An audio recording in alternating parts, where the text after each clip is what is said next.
promenons-nous dans ce livre pour bénéficier de quelques illustrations qui ont été faites.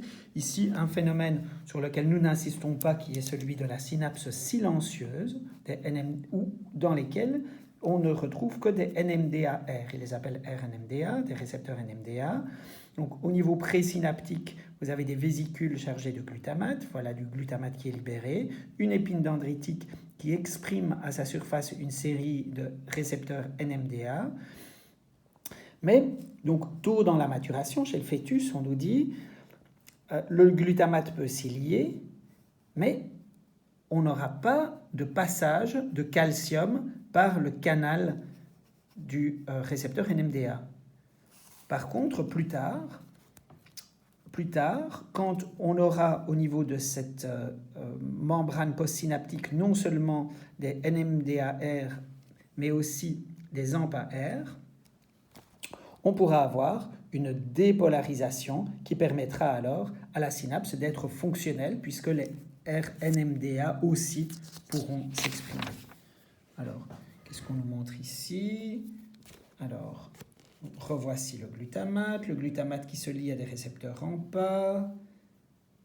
Les récepteurs NMDA, ici, on voit que le magnésium en est parti, le calcium est entré, le calcium a activé la CAMK2, la calcium calmoduline protéine kinase 2, qui a phosphorylé une série de substrats, notamment des récepteurs AMPA.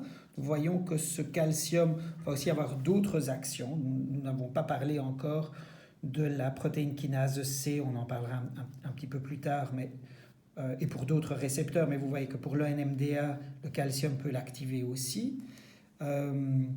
Et puis même encourager l'expression de nouveaux récepteurs AMPA au niveau de la surface. Et s'il y a plus de récepteurs AMPA qui sont exprimés, il y a plus de chances que du glutamate les rencontre et donc d'avoir des PPSE importants.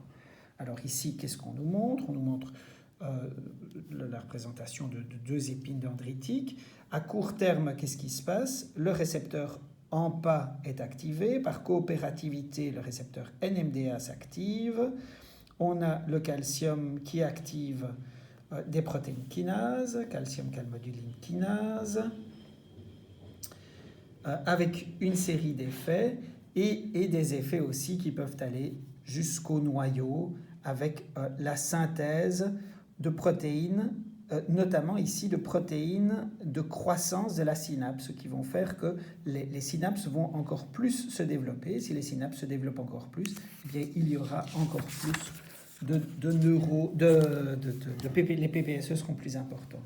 Qu'est-ce qu'on a ici? Donc le glutamate arrive, l'AMPA, le NMDA, le calcium, ça c'est ce que nous venons de voir, avec un petit peu plus de détails qui nous est donné.